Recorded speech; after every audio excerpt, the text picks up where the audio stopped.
Assalamu alaikum. Welcome to Career Caravan. I am Ahsan Ali. Today in this lecture we will discuss chapter number 5 from the Punjab textbook of Computer Science. The chapter number 5 is about computer architecture.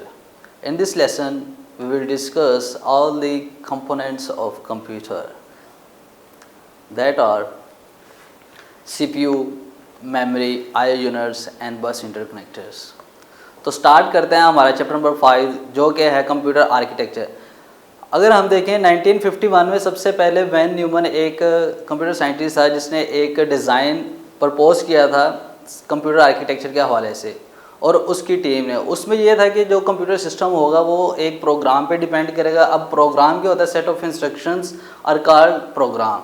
तो जो भी computer system होगा वो एक computer program पे base करेगा, और जो कंप्यूटर होगा वो उस प्रोग्राम को मेमोरी में लोड करेगा और प्रोग्राम की जो इंस्ट्रक्शंस है वो वन बाय वन उनको एग्जीक्यूट करेगा और उसके बाद उसको यूज़फुल इंफॉर्मेशन में कन्वर्ट करेगा या आउटपुट डिवाइसेस पे उसको शो करेगा। तो ये बिल्कुल एक सिंपल सा आर्किटेक्चर था, सिंपल सा डिज़ाइन था, लेकिन ये बहुत पावरफुल था और जो आज का मॉडर्न कंप्यूटर है उसकी बेस बना था। तो जो आज का मॉडर्न कंप्यूटर के कंपोनेंट्स है वो उसी वैन न्यूमन के जो आर्किटेक्चर का डिज़ाइन तो उसी पे बेस करता है। तो आज हम डिस्कस करते हैं आज का जो modern components of computer architecture है वो कौन कौन से हैं। तो उसमें जो सबसे पहले है वो हमारे पास CPU, फिर मेमोरी, उसके बाद I/O यूनिट्स और उसके बाद बस इंटरकनेक्टर्स। ये हमारे पास जो 4 मेजर कंपोनेंट्स हैं कंप्यूटर आर्किटेक्चर के, इनको हम वन बाय वन डिस्कस करेंगे। तो सबसे पहले बात कर देते हैं कि CPU ये होता है कि इसमें हमारे पास CPU stands for central processing unit, इसे हम कंप्यूटर का ब्रेन भी कहते हैं। तो जितनी भी कंप्यूटर के अंदर एग्जीक्यूशन होती है, कंट्रोल्स होते हैं, वो सारे के सारे CPU परफॉर्म करता है। उसके बाद हमारे पास आ जाते हैं मेमोरी।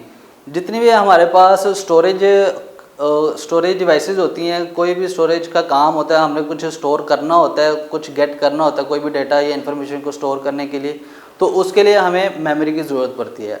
उसके बाद आ जाते हैं हमारे पास I/O यूनिट्स। अब I/O यूनिट्स क्या काम करते हैं? हमारे पास जितने भी कंप्यूटर सिस्टम के साथ इनपुट डिवाइसेस और आउटपुट डिवाइसेस अटैच होती हैं उनको कंट्रोल करने के लिए, उनसे डेटा रीड करने के लिए, राइट करने के लिए जो हमारे पास यूनिट इस्तेमाल होता है उसे हम I/O यूनिट कहते हैं। I/O unit stands for input output unit. उसके बाद हमारे पास आ जाते हैं बस इंटरकनेक्टर्स लास्ट में। अब इन सारे कंपोनेंट्स को आपस में कनेक्ट करने के लिए, इनका जो डेटा है, जो इन्फॉर्मेशन है वो आपस में एक्सचेंज करने के लिए हमारे पास जो एक मीडियम यूज़ होता है उसे हम बस इंटरकनेक्टर्स कहते हैं। तो इसको हम एक डायग्राम से समझ लेते हैं। सबसे पहले हमारे पास बात करते हैं CPU की। CPU जो हमारे कंप्यूटर का मेन कंपोनेंट होता है, इसके फर्दर 2 पार्ट्स होते हैं, कंट्रोल यूनिट्स और ALU। इसको हम बाद में डिस्कस करते हैं। CU stands for control unit, ALU stands for arithmetic and logical unit. तो ये हमारे पास एक मेन कंपोनेंट है कंप्यूटर का, दैट इज़ CPU। उसके साथ ही हम देखते हैं कि मेमोरी अटैच होती है। अब मेमोरी कौन सी हो सकती है? रैम हो सकती है, रोम हो सकती है।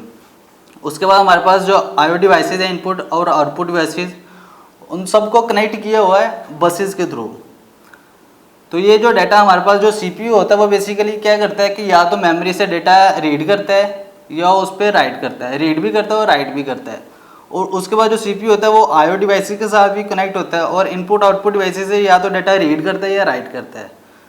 तो जो भी हमारे पास प्रोग्राम आता है तो प्रोग्राम की इंस्ट्रक्शंस के अकॉर्डिंगली जो CPU वो बिहेव करता है। अगर प्रोग्राम के अंदर लिखा है कि उसने कुछ मेमोरी से डाटा रीड करना है तो मेमोरी से डाटा रीड करेगा, और अगर उसी प्रोग्राम में लिखा है कि वो इसमें अब हमारे पास 2 वे कम्युनिकेशन होती है, या तो हम मेमोरी से डाटा रीड करके मेमोरी पे राइट करवा सकते हैं या मेमोरी से रीड करके आउटपुट डिवाइसेस पर राइट करवा सकते हैं, या हमारे पास दूसरा तरीका है कि हम इनपुट डिवाइसेस या इनपुट डिवाइसेस से डाटा रीड करें और आउटपुट डिवाइसेस पे उसको शो करवा दें, या हम मेमोरी से डाटा रीड करें और आउटपुट डिवाइसेस पे डाटा शो करवा दें, या मेमोरी से डाटा रीड करके मेमोरी पे राइट करवा दें।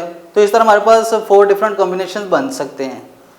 तो इन सब को जो कंट्रोल करते हैं, इनको कनेक्शन करने के लिए, इनको कनेक्ट करने के लिए, डेटा एक्सचेंज करने के लिए हमारे पास बसेस वो इस्तेमाल होती है। बसेस वो 2 वे कम्युनिकेशन का जरिया है, वो इनपुट डिवाइसेस और आउटपुट डिवाइसेस को CPU तक भी जो डेटा हमारा ट्रांसफ़र करवाती है और डायरेक्टली उसको मेन मेमोरी की एक्सेस भी होती है, और मेन मेमोरी से हम डेटा इनपुट और आउटपुट डिवाइसेस तक राइट भी करवा सकते हैं और CPU डायरेक्ट भी उससे कम्युनिकेट कर सकता है। तो ये था हमारे पास एक सिंपल सा आर्किटेक्चर, कंप्यूटर आर्किटेक्चर और उसका एक स्ट्रक्चर। तो इनको अब हम वन बाय वन एक्सप्लेन करते हैं। तो सबसे पहले हम डिस्कस कर लेते हैं सीपीयू।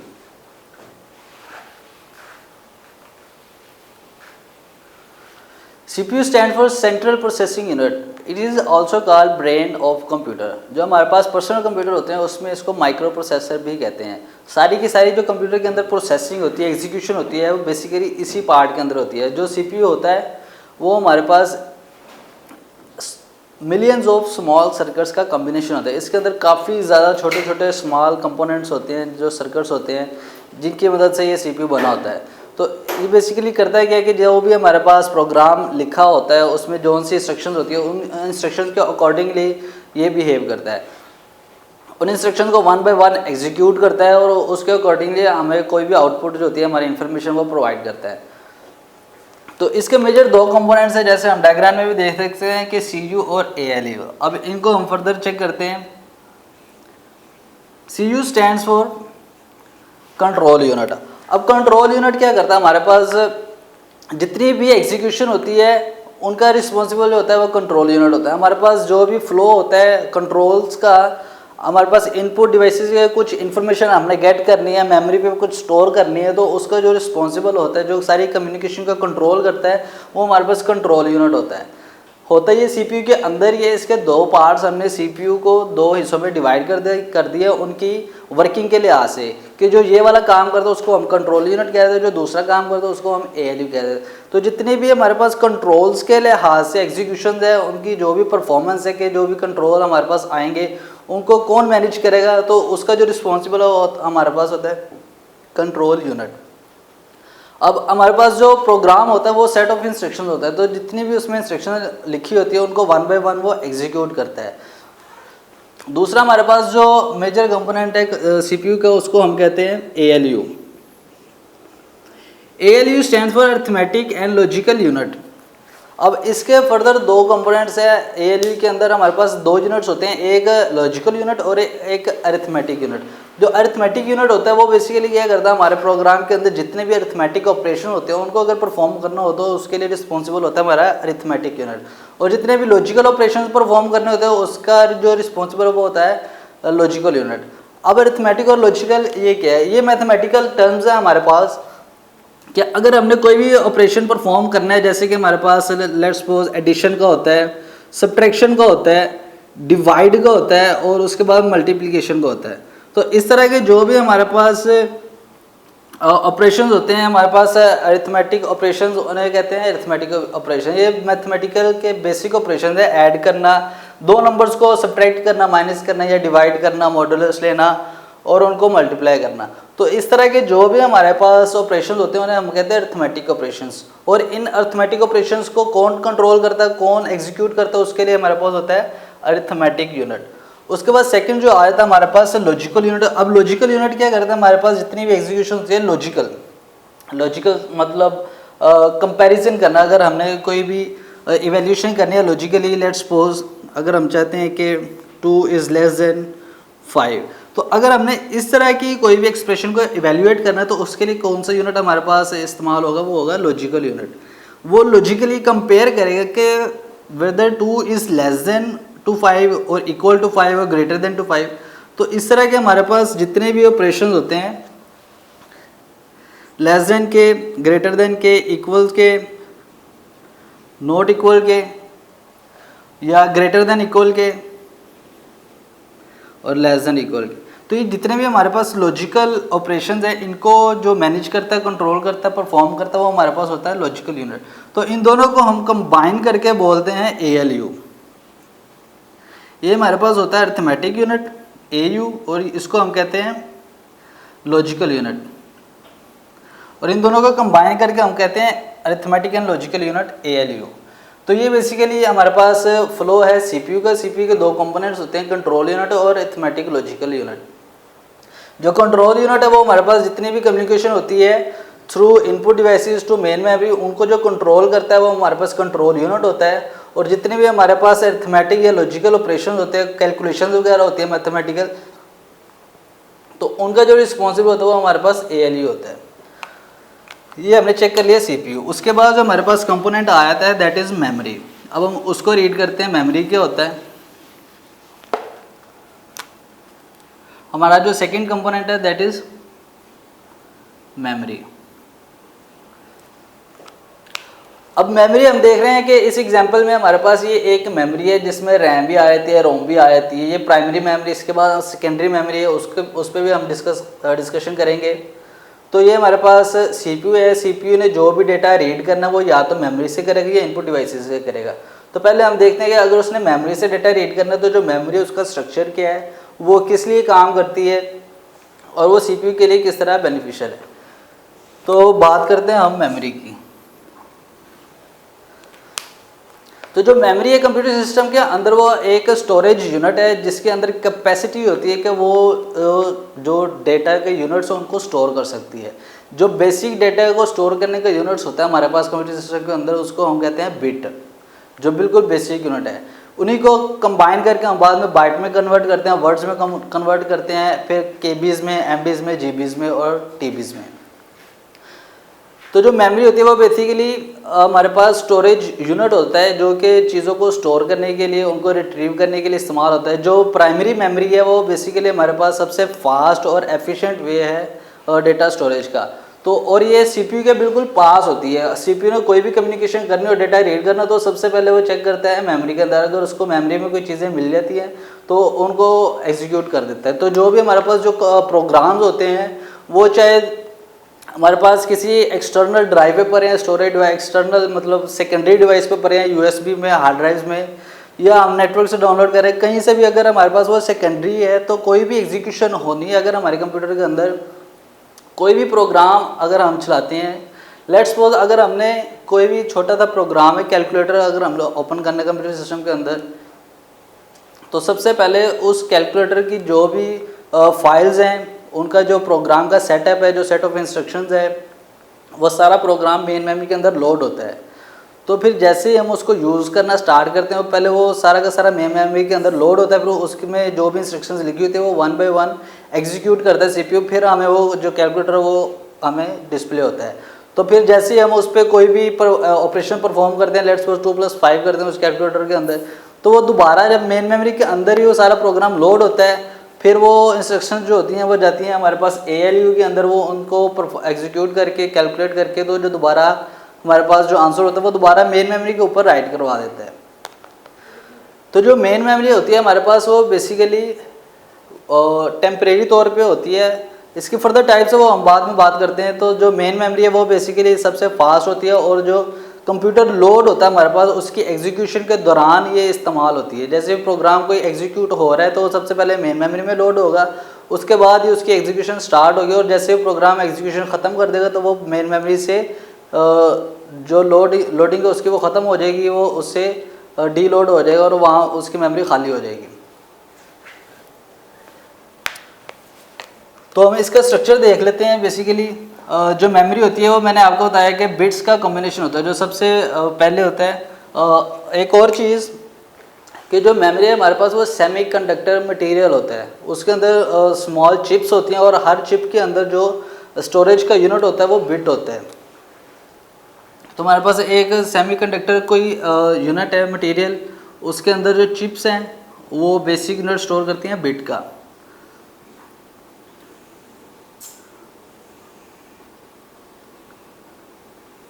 जो बिट है वो आपको पता है कि या 0 होता है या 1 होता है।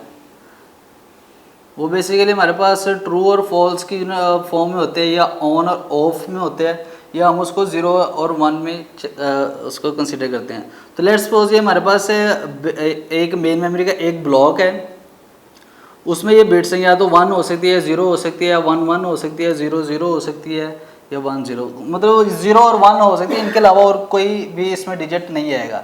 इसको हम बाइनरी डिजिट भी बोलते हैं। तो ये हमारे पास एक ब्लॉक बन गया 8 बिट्स का। तो जैसे हमने पहले भी डिस्कस किया कि जो एक बाइट होती है that is combination of 8 bits. तो जो हमारे पास मेमोरी है उसका स्ट्रक्चर भी इसी तरह उसको एक ऑर्गेनाइज किया जाता है बाइट्स की फॉर्म में। तो ये 2 डायमेंशन एक किस्म की अरे होती है। तो इसमें हमारे पास जो एक बाइट है उसके अंदर फर्दर 8 बिट्स मौजूद होती है। जैसे ये एक बाइट है हमारे पास, ऐसे नीचे काफ़ी ज़्यादा बाइट्स होंगी, इससे ऊपर भी हो सकती हैं। तो ये बेसिकली हमारे पास एक मेन मेमोरी के अंदर एक बाइट का एक स्ट्रक्चर है। और मेन मेमोरी के अंदर हर बाइट का एक यूनिक एड्रेस होता है। यूनिक एड्रेस मतलब कि वो पूरी मेन मेमोरी के अंदर एक ही होगा, और हम उस यूनिक एड्रेस के ज़रिए इस जो बाइट है उसको हम गेट कर सकते हैं। अगर हमने इस बाइट का डाटा रीड करना है तो हम वो कैसे करेंगे, जो इसके साथ बाइट का एड्रेस मुंसलिक होगा हम उसके ज़रिए गेट करेंगे। वो जो बाइट एड्रेस होगा वो यूनिक होगा। लेट्स सपोज इसका जो बाइट एड्रेस है वो 101 है, तो इसका जो बाइट एड्रेस है वो 101 है, तो ये इसके लिए यूनिक होगा। इसको हम मेमोरी एड्रेस भी कहते हैं और इसको हम बाइट एड्रेस भी कहते हैं। तो इसी मेमोरी एड्रेस की बेस पे जो मेमोरी है वो इसको गेट करेगी इस बाइट को, और इसके अंदर जितना भी डाटा है वो बिट्स की फॉर्म है तो वो उसको रीड कर लेगी। तो ये होते हैं हमारे पास मेन मेमोरी, और उसकी जो एग्जीक्यूशन है वो इसी तरह से काम करती है। ये जो भी प्रोग्राम आता है वो मेन मेमोरी के अंदर लोड होता है, उसकी जो सारी इंस्ट्रक्शन है वो इसी तरह बाइट्स की फॉर्म में कन्वर्ट होकर मेन मेमोरी के अंदर लोड होती हैं और उनकी एग्जीक्यूशन स्टार्ट होती है। इसके बाद हम चेक करते हैं कि मेन मेमोरी की कितनी टाइप्स हैं।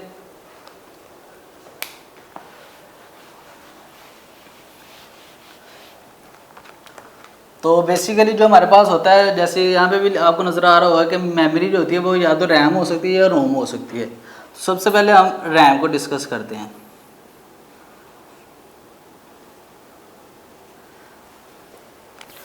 RAM stands for random access memory. अब इसका मतलब रैंडम एक्सेस क्या है कि जैसे हमने पहले यहाँ पे डायग्राम ड्रॉ किए थे कि जो बाइट्स हैं वो एक स्ट्रक्चर के अंदर होती है, उनका एक मखसूस बाइट एड्रेस होता है जिसकी बेस पर उसको सर्च किया जाता है, और वो जो सर्चिंग की कॉस्ट होती है वो सेम रहती है क्योंकि हर बाइट का एक यूनिक एड्रेस होता है। उसी यूनिक एड्रेस की बेस पे हम उसको सर्च कर लेते हैं। तो रैंडम एक्सेस का भी वही मतलब है कि जो भी हम उसको सीक्वेंस में रीड नहीं करते, जो इंस्ट्रक्शन होती है हमें जिस भी बाइट को रीड करना होता है हम डायरेक्टली उसी पे जाते हैं, रैंडमली उसी पे जाते हैं। हमें सीक्वेंस में मूव करके वन बाय वन एक इंस्ट्रक्शन को रीड करके या ट्रवर्स करके, लेट्स सपोज अगर हमने 101 वाली बाइट को रीड करना है तो हम वो 0 से स्टार्ट नहीं करेंगे कि पहले 0 वाली चेक को चेक करो फिर 1 फिर 2 फिर 3। हम डायरेक्टली 101 वाली जो बाइट है उसका डाटा हम गेट कर सकते हैं, तो इसलिए इसको रैंडम एक्सेस मेमोरी भी बोलते हैं। उसके बाद जो रैंडम एक्सेस मेमोरी होती है बेसिकली ये स्मॉल चिप होती है जो कि कंप्यूटर सिस्टम के मदरबोर्ड के ऊपर हम अटैच कर देते हैं। इसकी डिफरेंट कैपेसिटी होती है MBs में, GBs में, और ये जितनी ज़्यादा होगी कंप्यूटर की स्पीड उतनी ही ज़्यादा होगी। ये वोलाटाइल मेमोरी है। वोलाटाइल मेमोरी का मतलब है कि जैसे ही हम कंप्यूटर सिस्टम को ऑफ कर देते हैं या उसकी जो इलेक्ट्रिक पावर है उसको हम निकाल देते हैं तो जो रैम के अंदर जो भी डाटा होता है वो हमारा का सारा फ्लश हो जाता है, वो इरेज हो जाता है, डिलीट हो जाता है। तो जितनी देर कंप्यूटर चल रहा होता है तो जो रैम का डाटा है वो सेव रहता है, उसको हम कभी भी यूटिलाइज़ कर सकते हैं, गेट कर सकते हैं। जैसे ही पावर ऑफ होती है तो इसका जो डाटा वो इरेज हो जाता है, इस वजह से इसको वोलाटाइल मेमोरी भी बोलते हैं। मतलब ये वोल्ट्स पे डिपेंड करते हैं, वोल्टेजेस जो होते हैं उन पे डिपेंड करती है। उसके अलावा जो रैम है बेसिकली हमारे पास जो भी प्रोग्राम ने एग्जीक्यूशन स्टार्ट करनी होती है वो सबसे पहले रैम के अंदर लोड होता है, जैसे जो मेमोरी है उसी तरह। और ये टेम्परेरी स्टोरेज डिवाइस होती है। अब इसका क्या मतलब टेम्परेरी, कि during the execution of a program RAM stores its data, कि जैसे हम कोई भी प्रोग्राम है उसकी एग्जीक्यूशन जो स्टार्ट होती है तो स्टार्ट से लेकर एंड तक उस प्रोग्राम का जो सारा डाटा होता है वो रैम के अंदर लोड होता है। तो जैसे हमने पहले एग्जांपल लिए कि रैम से जो डाटा है वो सीपीयू के अंदर आता है, सीपीयू चेक करता है कि उसको कंट्रोल यूनिट के पास भेजना है या एएलयू के पास भेजना है। तो जो भी अगर लेट्स सपोज कि कैलकुलेशन आ जाती है हमारे पास, काफ़ी बड़े नंबर्स हैं, तो अगर हमने उनकी कैलकुलेशन करनी है तो कैलकुलेशन के दरमियान हमें जितना भी डाटा चाहिए होगा उनके वेरिएबल्स के नाम, जो जितने भी ऑपरेंड्स हैं, ऑपरेटर्स हैं, अगर हमने उनको चेक करना हो, इसके बाद जो रिजल्ट आएगा उसको कहाँ पे स्टोर करवाना है।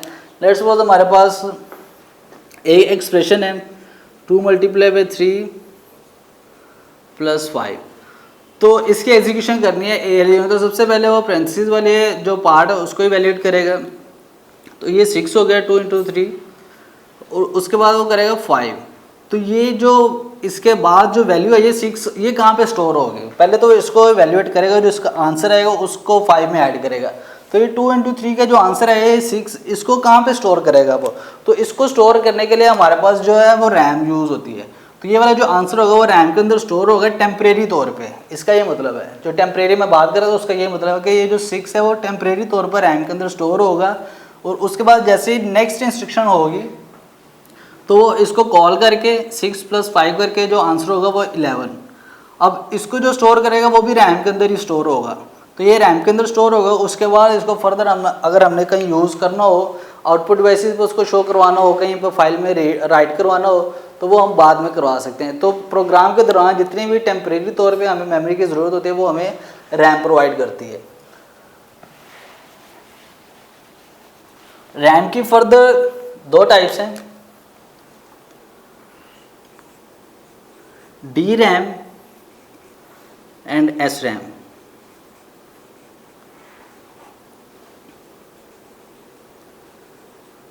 तो हमारे पास जो डी रैम है, D RAM stands for dynamic random access memory. अब इसमें क्या होता है कि जो हमारे पास रैम है उसका जो स्टोरेज यूनिट होता है वो इलेक्ट्रिकल सर्किट्स पे डिपेंड करता है। जो उसका बेसिक स्टोरेज का यूनिट है वो इलेक्ट्रिकल सर्किट्स पे डिपेंड करता है। वो इलेक्ट्रिकल सर्किट्स ही उसकी जो 0 और 1 वाली उसकी जो कैपेसिटी है, जो स्टोरेज है, उसको स्टोर करते हैं। जो इलेक्ट्रिकल सिग्नल्स होते हैं उसी फॉर्म में हमारे पास जो डेटा वो स्टोर होता है।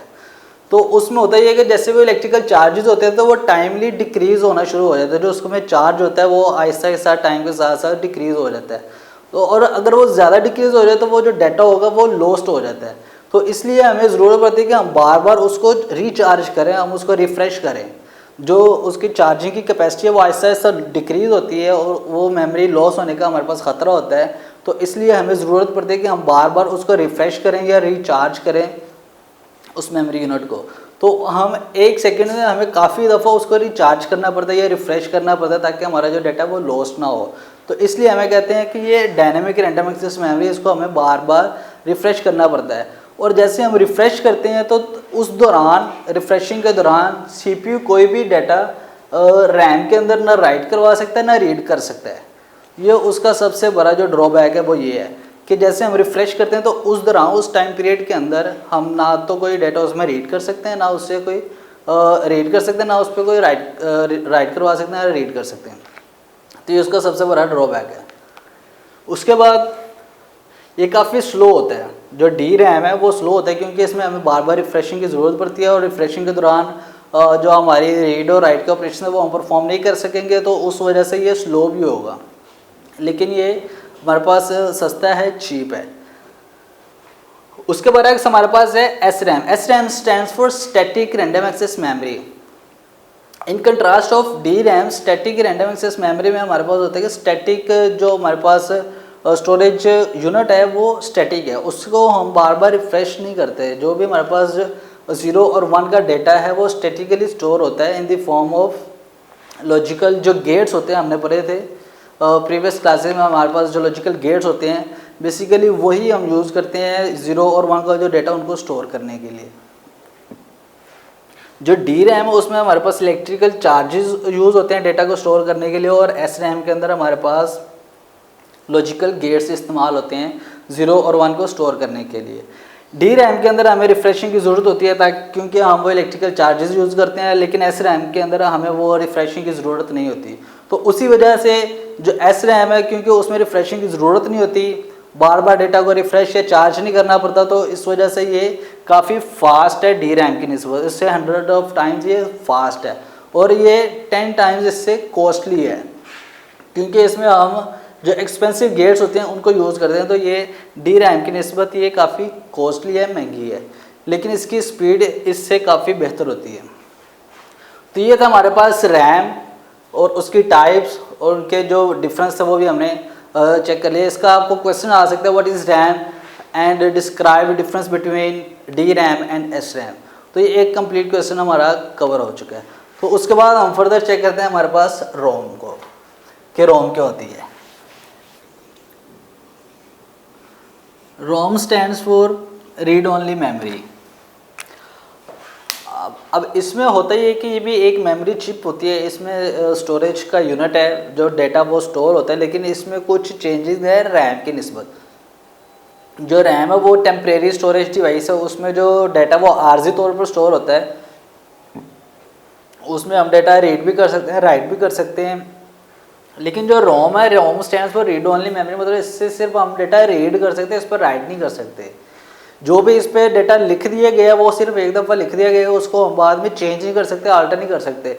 तो बेसिकली होता ही है कि जो भी हमारे कंप्यूटर सिस्टम होते हैं जो मैन्युफैक्चर होके आते हैं, तो कंपनी की तरफ से, मैन्युफैक्चरर्स की तरफ से रोम के अंदर कुछ इंस्ट्रक्शंस पहले से लिख दी जाती हैं, उन्हें हार्ड कोडेड कहते हैं। कि लेट्स सपोज जैसे ही कंप्यूटर सिस्टम ऑन होता है तो जो सबसे पहले लोगो हम देखते हैं वो कहाँ से आता है, वो जो लोगो है, वो इमेज है, वो कहाँ पे स्टोर है। जो भी इंफॉर्मेशन आती है मैन्युफैक्चरर्स की कंप्यूटर सिस्टम की, कंप्यूटर सिस्टम ऑन होने से पहले, अभी कंप्यूटर ऑन भी नहीं हुआ, जो डाटा है वो रैम के अंदर भी नहीं आया, सेकेंडरी स्टोरेज वो भी लोड नहीं हुई, तो सबसे पहले जो डाटा होता है वो रोम का लोड होता है और उसी का जो कंटेंट होता है वो हमारे सामने डिस्प्ले आता है। तो जितनी भी हमारे पास बायोस की सेटिंग होती है सिस्टम के अंदर, डायग्नोसिस की सेटिंग, बोर्ड सिस्टम की, और जितना भी ऑपरेटिंग सिस्टम को लोड करने की जो सेटिंग होती है वो सारी की सारी रोम के अंदर स्टोर होती है। तो ये हर सिस्टम की, हर मैन्युफैक्चरर की अलग होती है। डेल के लिए अलग होगी, जो हमारे पास दूसरे सिस्टम है HP के, उनके लिए अलग होगी। तो मैन्युफैक्चरर्स की तरफ से जो भी इंस्ट्रक्शंस होती है वो इसके अंदर हार्ड कोडेड होती है, पहले से लिख दी जाती है, वो सिर्फ रीड ऑनली होती है, उसको हम चेंज नहीं कर सकते, उसको बाद में हम राइट नहीं कर सकते। अभी देखो होगा कुछ भी हो जाए, आप सिस्टम चेंज कर ले, नया ले लें, रैम चेंज कर ले, उसकी हार्ड डिस्क चेंज कर ले, लेकिन जो उसका कंटेंट होता है, जो सामने आता है लोगो, वो सेम रहता है। विंडोज़ लोड होने से पहले, ऑपरेटिंग सिस्टम लोड होने से पहले जो कंटेंट लोड होता है वो रोम को होता है। तो जो रोम है वो रीड ओनली मेमोरी है, इसमें जो कंटेंट होता है वो रीड किया जाता है, लेकिन बाद में उसको हम राइट नहीं कर सकते, चेंज नहीं कर सकते। तो इसकी फर्दर 3 टाइप्स है, उनको हम डिस्कस करते हैं। सबसे पहले P ROM stands for programmable read only memory. अब इसका क्या मतलब है, इसमें बेसिकली होता है कि हमारे पास इनिशियली जो रोम होती है वो ब्लैंक होती है, मतलब बिल्कुल खाली, उस पर हम कुछ भी लिख सकते हैं सिर्फ वन टाइम। मतलब ये है कि सबसे पहले जो रोम होती है वो इनिशियली ब्लैंक होती है, उस पर कुछ नहीं लिखा होता। हम स्पेशल डिवाइसेस के ज़रिए उस पर जो भी इंस्ट्रक्शन लिखते हैं, प्रोग्राम लिखते हैं, और सारी की सारी इंस्ट्रक्शन उस पर लिख दी जाती हैं, और उसको बाद में इंस्टॉल किया जाता है, बाद में किसी भी सिस्टम के अंदर उसको एम्बेड कर दिया जाता है। तो जो इसकी इंस्ट्रक्शन होती है पी रोम की, वो सिर्फ हम एक दफ़ा उस पर राइट कर सकते हैं, बस एक दफ़ा। उसके बाद ना तो हम उसको चेंज कर सकते हैं, ना उसको ऑल्टर कर सकते हैं, ना उसको इरेज कर सकते हैं। तो जो कंटेंट होता है पी रोम का वो सिर्फ हम एक दफ़ा ही राइट कर सकते हैं, उसके बाद हम उसको चेंज नहीं कर सकते।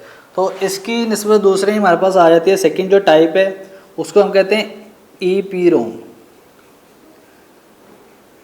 EPROM stands for erasable programmable read only memory. अब इसमें क्या होता है कि इसमें हमारे पास स्पेशल डिवाइसेस होती हैं, अल्ट्रा वायलेट्स रेडिएशंस के ज़रिए हम रोम के अंदर डेटा स्टोर करवा सकते हैं। जो इंस्ट्रक्शंस होती हैं वो हम लिख सकते हैं थ्रू सम स्पेशल डिवाइसेस और अल्ट्रा वायलेट रेडिएशंस, उनके ज़रिए हम डेटा को राइट करवा सकते हैं।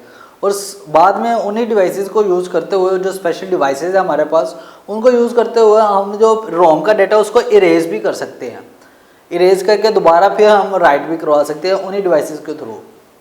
तो ये काफ़ी कॉस्टली है, क्योंकि वो जो स्पेशल डिवाइस है वो आमतौर पर हमारे पास अवेलेबल नहीं होती, और उसके अलावा भी ये वाला जो प्रोसेस है वो फ्रीक्वेंटली हम नहीं कर सकते, बार बार करने से उसकी जो कैपेसिटी है, जो हेल्थ है, वो ख़राब हो जाती है। तो इस वजह से हम ये काम फ्रीक्वेंटली नहीं करते, लेकिन हम अगर ज़रूरत पेश आ गई, अगर काफ़ी मुश्किल है, हमें इसके बगैर गुजारा नहीं होता, तो हम वो स्पेशल डिवाइस यूज़ करके तो जो रोम है उसका जो डेटा हम वो चेंज कर सकते हैं, उसको दोबारा प्रोग्राम कर सकते हैं, और जो उसके इंस्ट्रक्शन वो दोबारा इरेज करके दोबारा प्रोग्राम कर सकते हैं। तो हमारे पास जो थर्ड टाइप है इनकी रोम की, वो है डबल EPROM, EEPROM। अब इसका क्या मतलब है, electrically erasable programmable read only memory. ये बेसिकली होती EPROM है, लेकिन इसमें जो हम EPROM में स्पेशल डिवाइसेस को यूज़ करते थे, अल्ट्रा वायलेट रेडिएशन को यूज़ करते थे रोम का जो कंटेंट उसको राइट करने के लिए, चेंज करने के लिए। तो जो डबल EPROM है इसमें ऐसा नहीं होता, इसमें हमारे पास इलेक्ट्रिकल डिवाइसेस मौजूद होती हैं। तो हम जो उसका कंटेंट है वो इलेक्ट्रिकली, मतलब सिंपल डिवाइसेस होते हैं हमारे पास इलेक्ट्रिकल, तो उन्हीं को यूज़ करते हुए हम उसका जो कंटेंट है उसको हम इरेज कर सकते हैं through some simple electronic devices. We can change the content of ROM, and also we can program or write some instructions on the ROM with the help of that electrical devices. तो हम उन्हीं electrical device को use करते हैं, जो रोम है उसका data programme भी कर सकते हैं और उसको रेज भी कर सकते हैं। तो ये हमारे पास थी रोम और उसकी 3 टाइप्स। इनका डिफरेंस भी आपको पता चल गया है कि जो पी रोम है उसमें मेन डिफरेंस ये है कि हम सिर्फ एक ही दफ़ा प्रोग्राम जो लिख सकते हैं, उसके इंस्ट्रक्शन लिख सकते हैं, उसके बाद रेज नहीं कर सकते। जो ई पी रोम है उसमें हम थ्रू सम स्पेशल डिवाइसेस उसमें डेटा चेंज भी कर सकते हैं, ऑल्टर भी कर सकते हैं, रेज भी कर सकते हैं, लेकिन फ्रीक्वेंटली नहीं करते। उसके बाद जो हमारे पास थर्ड टाइप है डबल ई पी रोम। इसमें हम जो रोम का कंटेंट है उसको हम इलेक्ट्रिकल डिवाइस के जरिए उसको रेज भी कर सकते हैं, दोबारा प्रोग्राम भी कर सकते हैं, इंस्ट्रक्शन राइट भी कर सकते हैं, दोबारा रेज भी कर सकते हैं। तो जो मोस्टली यूज़ होती है वो double E P ROM use होती है अब जदीद दौर में, क्योंकि इसका जो हमारे पास डेटा वो हम इजीली रिमूव कर सकते हैं और दोबारा उसको प्रोग्राम कर सकते हैं। तो ये थी हमारे पास मेमोरी के अंदर रैम और रोम। उसके बाद एक और मेन कंपोनेंट होता है मेमोरी के अंदर ही,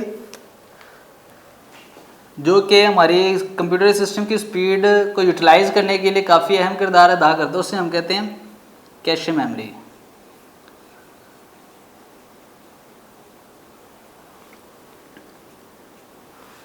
तो जो कैशे मेमोरी है वो बेसिकली बिल्ट इन होती है सीपीयू के अंदर ही। जो हमारा ये सीपीयू का पूरा कंप्लीट एक कंपोनेंट है, उसके अंदर ही ये बिल्ट इन होती है cache memory to utilise and speed the CPU. तो ये उसको एक किस्म की एफिशिएंसी प्रोवाइड करती है, एक एज प्रोवाइड करती है, जिसकी वजह से जो हमारा कंप्यूटर सिस्टम है, जो सीपीयू है वो फास्टली वर्क करता है, जो प्रोसेसिंग होती है उसकी वो फास्ट होती है। क्योंकि अगर तो वो रैम से डाटा रीड करेगा, नो डाउट के रैम का जो डाटा है वो काफ़ी स्पीडली उसको एक्सेस करता है और रैंडमली एक्सेस करता है और उसकी जो स्पीड है काफ़ी तेज़ होती है। लेकिन सपोज करें कि अगर एक चीज़ सीपीयू के अंदर ही मौजूद है, सीपीयू के पास है बिल्कुल, तो अगर उससे डाटा रीड करना हो या राइट करवाना तो वो कितना फास्ट होगा। तो जो कैशे मेमोरी है वो 100 टाइम्स फास्टर होती है रैम से।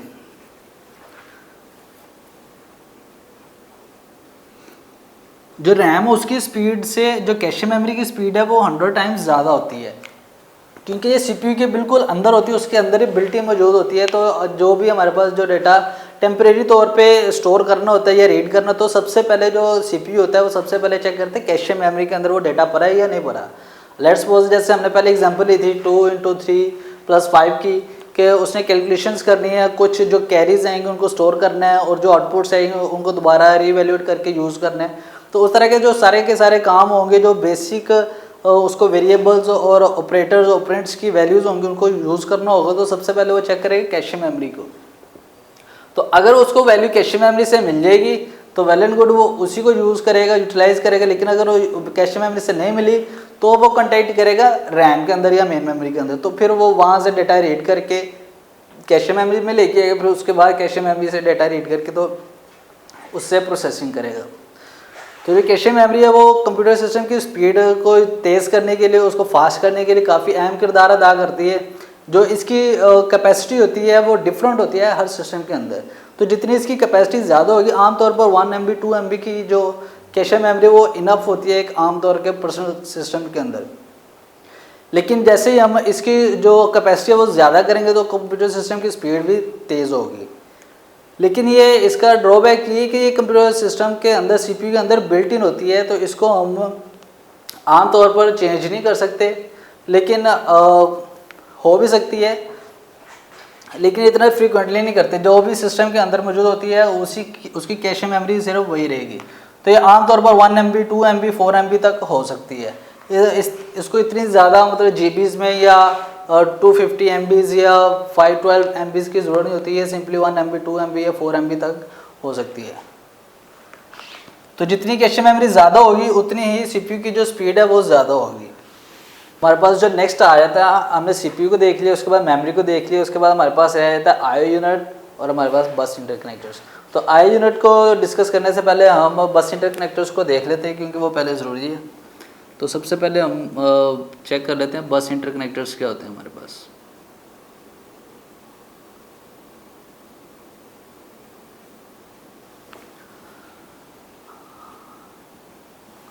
तो जो बस इंटरकनेक्टर्स होते हैं बेसिकली वो एक पैरेलल वायर्स का कम्बिनेशन होता है, एक मीडियम है जिसके थ्रू जो कंप्यूटर सिस्टम के अंदर डिफरेंट कंपोनेंट्स होते हैं वो आपस में अटैच होते हैं, कनेक्टेड होते हैं, ताकि जो इन्फॉर्मेशन है वो आपस में एक्सचेंज हो सके, जो डेटा है वो ट्रांसफ़र हो सके, जो भी कमांड्स या कंट्रोल्स है वो एक जगह से दूसरी जगह ट्रांसफ़र हो सके।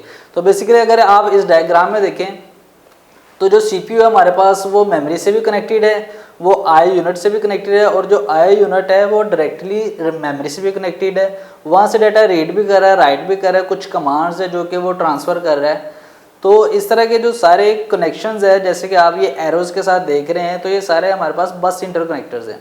अब बस क्या होती है? Bus interconnectors basically combination of two words bus and interconnectors. अब ये जो बस है हमारे पास, जैसे हम आम तौर पर यूज़ करते हैं बस की टर्मिनोलॉजी के एक ट्रांसपोर्ट के लिए यूज़ होती है, जिसमें डिफरेंट टाइप्स के जो लोग होते हैं वो बैठ सकते हैं, हम उसमें कुछ सामान रख सकते हैं, जो कि जो हमारे लिए इस्तेमाल ट्रैवलिंग के लिए इस्तेमाल किया जाता है कि अगर हमने किसी चीज़ को,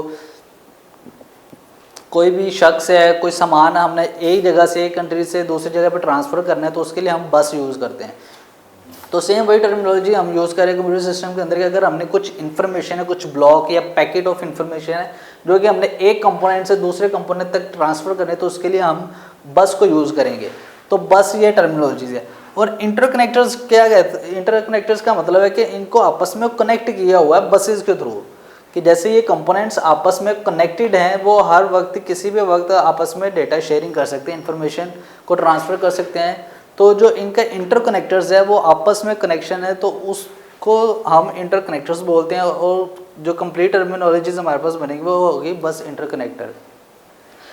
तो बेसिकली वो क्या होते हैं कि जितने भी हमारे पास कंप्यूटर सिस्टम के अंदर जो मेन कंपोनेंट्स है, जैसे कि हमारे पास इनपुट डिवाइसेस हो सकती हैं, आउटपुट डिवाइसेस हो सकती हैं, जो CPU है हमारे पास, रैम है, सेकेंडरी डिवाइसेस हैं, और आउटपुट डिवाइसेस हैं हमारे पास, मॉनिटर्स हैं, कीबोर्ड है, माउस है, या उसके बाद हमारे पास जो मेमोरी आ जाती है उसमें हमारे पास फ्लैश ड्राइव आ जाती है, CD-ROM आ सकती है, और जो सेकेंडरी डिवाइसेस है वो आ सकती हैं। तो इन सारे जो कंपोनेंट्स हैं उनको कनेक्ट किसने किया हुआ है? वो सारे के सारे कनेक्ट हैं थ्रू बस इंटरकनेक्टर्स। जितने भी हमारे पास जो डिवाइसेस है कंप्यूटर सिस्टम के अंदर, जो कंपोनेंट है उनको आपस में जो कनेक्ट है वो बस इंटरकनेक्टर्स ने किया गया। अब इनकी टाइप्स हैं। बस इंटरकनेक्टर्स हैव 3 टाइप्स: डेटा बस। तो पहले डेटा बस को हम डिस्कस कर लेते हैं कि डेटा बस क्या होती है। अब बेसिकली हमारे पास जितने भी ये कंपोनेंट्स, अगर उसने एक इन्फॉर्मेशन दूसरी जगह पे ट्रांसफ़र करनी तो वो बस को यूज़ करेगा। अब उसकी टाइप्स हैं जो कि उनकी ट्रांसफ़र टाइप ऑफ इंफॉर्मेशन पे डिपेंड करते हैं, कि जो भी हमने उसकी टाइप है डेटा की जो कि हमने ट्रांसफ़र करनी है, उसकी बेस पे हमने इसको डिवाइड कर लिया बस को। तो अगर तो हम डेटा को ट्रांसफ़र करेंगे, जो कि डेटा है, अगर हमारे पास इनपुट डिवाइस से कुछ डेटा आ रहा है या मेमोरी से कुछ डेटा आ रहा है जो कि CPU यूज़ कर रहा है, तो उसके लिए जो यूज़ होगी बस, उसका नाम होगा डेटा बस। वो स्पेसिफिकली सिर्फ डेटा को ट्रांसफ़र करेगी, उसके ऊपर हम कोई और चीज़ को ट्रांसफ़र नहीं कर सकते। तो जो डेटा बस है वो basically combination of parallel wires का होगा, कि जैसे लेट्स सपोज ये एक वायर है, ये दूसरी वायर है, ये तीसरी वायर है। तो इस तरह से कम्बिनेशन ऑफ वायर्स होता है। और ये वायर्स कितनी हो सकती है? हमारे पास 32 भी हो सकती हैं और 64 भी हो सकती है, depending on the architecture of computer system. तो ये जितनी भी वायर्स होंगी या लाइंस होंगी, इनके ऊपर सीक्वेंस ऑफ बिट्स या सीक्वेंस ऑफ डेटा होता है जो कि ट्रांसफ़र होता है। जो डेटा होता है वो सीक्वेंस की फॉर्म में ट्रांसफ़र होगा, हर लाइन के ऊपर एक डिफरेंट डेटा या डिफरेंट बिट वो ट्रांसफ़र होगी। तो जितनी हमारे पास ये लाइंस होंगी उतना हमारे पास ज़्यादा स्पीडली जो डेटा वो ट्रांसफ़र होगा। और इसमें पैरेलल ट्रांसमिशन होती है, और वो हमने लास्ट ही चैप्टर नंबर 3 में पढ़ा कि पैरेलल ट्रांसमिशन क्या होती है, कि उसमें जो डेटा होता है वो इकट्ठा ही ट्रांसफ़र होता है, 1 बाय 1 नहीं जाता। तो इसमें जितनी भी लाइंस हैं उन हर लाइन के ऊपर पैरेलल जो डेटा वो होगा वो ट्रांसफ़र होगा, और हर लाइन के ऊपर जो होगा वो सीक्वेंस में होगा। तो जो ये होगा वो 32 से 264 हमारे पास वायर्स होती हैं, जो कि हमारे पास बस का साइज़ वो डिफ़ाइन करती है। जो डेटा बस होता है उसके अंदर साइज़ भी होता है जिसको हम साइज़ ऑफ बस कहते हैं। तो जो साइज़ है वो किस पे डिपेंड करता है? नंबर ऑफ़ लाइंस पे। और जो साइज़ है वो डिफ़ाइन करता है कि हमारे जो सिस्टम की स्पीड है वो कितनी होगी। जो ट्रांसफ़र रेट होता है हमारे पास एक कंप्यूटर कंपोनेंट से दूसरे कंपोनेंट, तो जो डेटा ट्रांसफ़र होगा वो ट्रांसफ़र का रेट या उसकी स्पीड किस पे डिपेंड करती होगी, जो डेटा बस का साइज़ है, और जो साइज़ है वो किस पे डिपेंड करता होगा, जो इसके नंबर ऑफ़ लाइंस है। तो बेसिकली जितनी नंबर ऑफ़ लाइंस ज़्यादा होगी उसका साइज़ उतना ज़्यादा होगा और उसकी स्पीड उतनी ही ज़्यादा होगी। उसके बाद हम चेक कर लेते हैं डेटाबेस हमारी ये कंप्लीट हो गया। उसके बाद हमारे पास आ जाती है एड्रेस बस।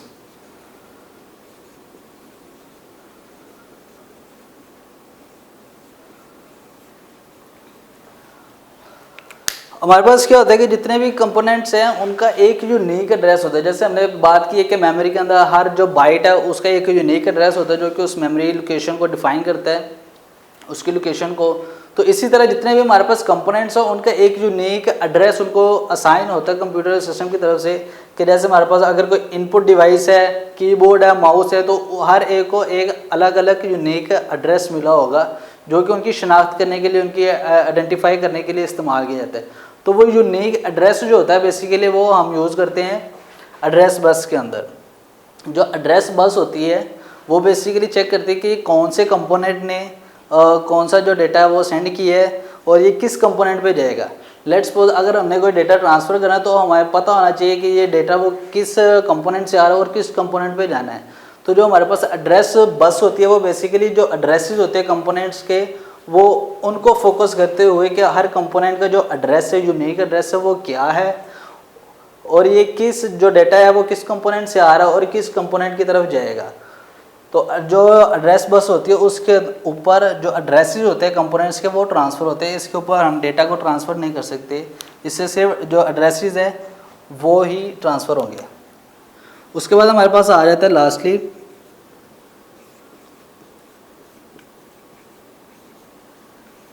Control bus. अब कंट्रोल बस क्या करती है, बेसिकली हमारे पास जो कंट्रोल बस होती है वो जो कंट्रोल्स हैं उनको ट्रांसफ़र करती है। जैसे कि इनके नाम से भी वाज़ेह है कि जो डेटा बस है वो डेटा को ट्रांसफ़र करती है, जो एड्रेस बस है वो एड्रेस को ट्रांसफ़र करती है, जो कंट्रोल बस है वो कंट्रोल्स को ट्रांसफ़र करने के लिए इस्तेमाल होती है। अब कंट्रोल्स को ट्रांसफ़र करने का क्या मतलब है, जैसे लेट्स सपोज हमारे पास कुछ कमांड्स होती हैं, कंट्रोल को एक दूसरा वर्ड है कमांड, हम वो भी यूज़ करते हैं कि डिफरेंट टाइप्स की जो कमांड्स है उनको रन करने के लिए, उनको ट्रांसफ़र करने के लिए हम जो वो कंट्रोल बस इस्तेमाल करते हैं। जैसे लेट्स सपोज जो सीपीयू है उसने मेमोरी से कुछ डेटा रीड करना है तो वो पहले उसको एक कमांड भेजेगा, एक कंट्रोल भेजेगा कि मैंने आपको जो डेटा वो राइट करना है या कुछ रीड करना है, तो डेटा राइट की कमांड भेजेगा। अगर उसने रीड करना है तो वो डेटा रीड की कमांड भेजेगा, पहले उसको वो कमांड कैसे भेजेगा, वो कंट्रोल बस के थ्रू भेजेगा। तो जो कंट्रोल बस है वो जो कमांड होगी सीपीयू से वो मेमोरी की तरफ लेके जाएगी, उसको एक सिग्नल मिलेगा in the form of signal. ये जो कंट्रोल बस है वो किस तरह भेजती है, in the control form of signal. तो वो सिग्नल जाएगा मेमोरी की तरफ के CPU wants to write some data on memory.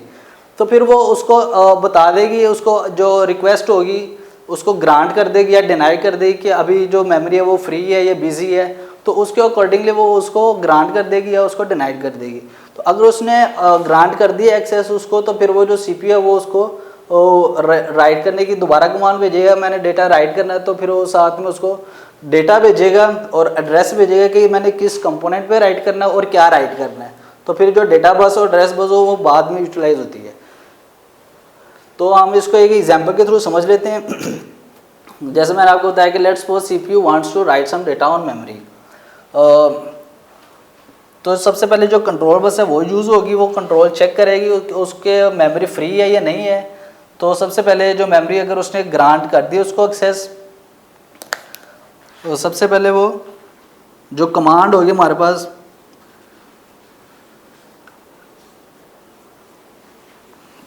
वो ग्रांट एक्सेस, कि अगर मेमोरी ने सीपीयू को ग्रांट एक्सेस कर दी है तो फिर वो क्या करेगा, राइट मेमोरी।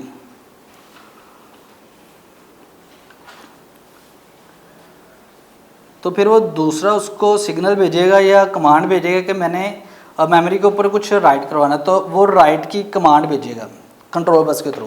तो अगर उसने मेमोरी ने वो भी ग्रांट कर दिया, उसको एक्सेप्ट कर लिया कि जी हाँ ठीक है, तो फिर वो क्या करेगा, जो सीपीयू होगा वो एड्रेस बस के थ्रू एक एड्रेस भेजेगा कि मैंने फलां कंपोनेंट सेकेंडरी मेमोरी पे या रैम के अंदर या किसी भी दूसरे आउटपुट डिवाइस पे या कहीं पे भी फाइल के अंदर कोई डेटा मैंने राइट करवाना है, तो वो उसका एड्रेस भेजेगा उस कंपोनेंट का, और कहाँ से डेटा आ रहा है उसका एड्रेस भेजेगा, और फिर डेटा बस के ऊपर वो जो डेटा होगा, जो इन्फॉर्मेशन होगी जो उसने राइट करवानी है वो जाएगी। तो ये जो बसेस हैं वो इस तरह से पैरेलल काम करती है सीक्वेंस में। सबसे पहले हमारे पास कंट्रोल बस इस्तेमाल होती है, फिर एड्रेस बस और फिर डेटा बस। तो इनको इसी सीक्वेंस में हम यूज़ करते हैं कोई भी डेटा राइट करवाने के लिए और रीड करवाने के लिए। उसके बाद हमारे पास आ जाते हैं, ये हो गया हमारे पास बस इंटरकनेक्टर्स। इसमें हमने देखा कि बस क्या होती है, बस इंटरकनेक्टर्स क्या होते हैं, उसकी डिफरेंट टाइप्स की होती हैं। डेटा बस होती है हमारे पास, एड्रेस बस और कंट्रोल बस। उसके बाद हमारे पास आ जाते हैं आईओ यूनिट।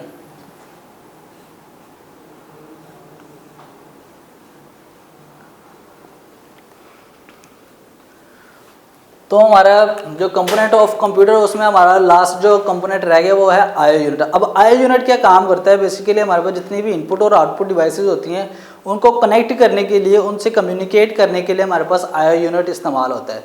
जितने भी हमारे पास इनपुट डिवाइसेस या आउटपुट डिवाइसेस होती हैं उनका एड्रेस डिफरेंट होता है, उनका जो डेटा को स्टोर करने का, डेटा को ट्रांसफ़र करने का, रीड करने का, राइट करने का, सबका फॉर्मेट चेंज होता है, उनका तरीका कार अलग होता है, उनका सीक्वेंस चेंज होता है। तो ये एक सारी की सारी जो कम्युनिकेशन होगी वो डिफरेंट उनका तरीकाकार होता है, डिफरेंट पैटर्न होता है। अब जो माउस की तरफ से इनपुट आएगी उसका पैटर्न कुछ और होगा, जो कीबोर्ड से इनपुट आएगी हमें उसका पैटर्न कुछ और होगा, जो हम आउटपुट स्पीकर्स पे डिस्प्ले करेंगे हम उसको, उसका पैटर्न डिफरेंट होगा, वो साउंड की फॉर्म में जाएगी। जो हम आउटपुट होगी वो स्क्रीन के ऊपर डिस्प्ले करेंगे तो उसका फॉर्मेट पैटर्न डिफरेंट होगा। तो हम उनको एक ही सीक्वेंस में यूज़ नहीं कर सकते, तो सबका इनपुट का और आउटपुट का जो पैटर्न है, फॉर्मेट है, वो डिफरेंट है। तो इनको हैंडल करने के लिए हमारे पास एक यूनिट है बेसिकली जिसको हम कहते हैं आईओ यूनिट। अगर हम ये सारी की सारी डिवाइस को डायरेक्टली सीपीयू के साथ अटैच कर देंगे तो सीपीयू है उसका काफ़ी ज़्यादा टाइम जो होगा वो वेस्ट हो जाएगा। जैसे अगर लेट्स सपोज कि अगर हमने कीबोर्ड से कोई इनपुट लेनी है तो अगर हम कीबोर्ड को डायरेक्टली सीपीयू के साथ अटैच कर देंगे तो सीपीयू उतनी देर वेट करेगा, कोई और काम नहीं करेगा जितनी देर यूज़र कुछ इनपुट कर रहा है, कुछ टाइप कर रहा है। तो जो सीपीयू वो तब तक वेट करेगा जब तक वो जो यूज़र है वो अपनी टाइपिंग कंप्लीट नहीं करेगा और उसको सबमिट नहीं करेगा, तब तक वो सीपीयू उतनी देर फ्री बैठा रहेगा, वेस्ट होगा, तो उसका जो टाइम है वो वेस्ट होगा, आइडल बैठा रहेगा। तो इससे बचने के लिए हम यूज़ करते हैं आईओ यूनिट। अब आईओ यूनिट क्या करते हैं कि हमारे पास जो बसेस होती हैं, बसेस के थ्रू बसेस आईओ यूनिट के साथ कनेक्ट होती हैं, और जो आईओ यूनिट है वो इनपुट डिवाइसेस के साथ कनेक्ट होता है और सीपीयू के साथ कनेक्ट होता है थ्रू बसेस।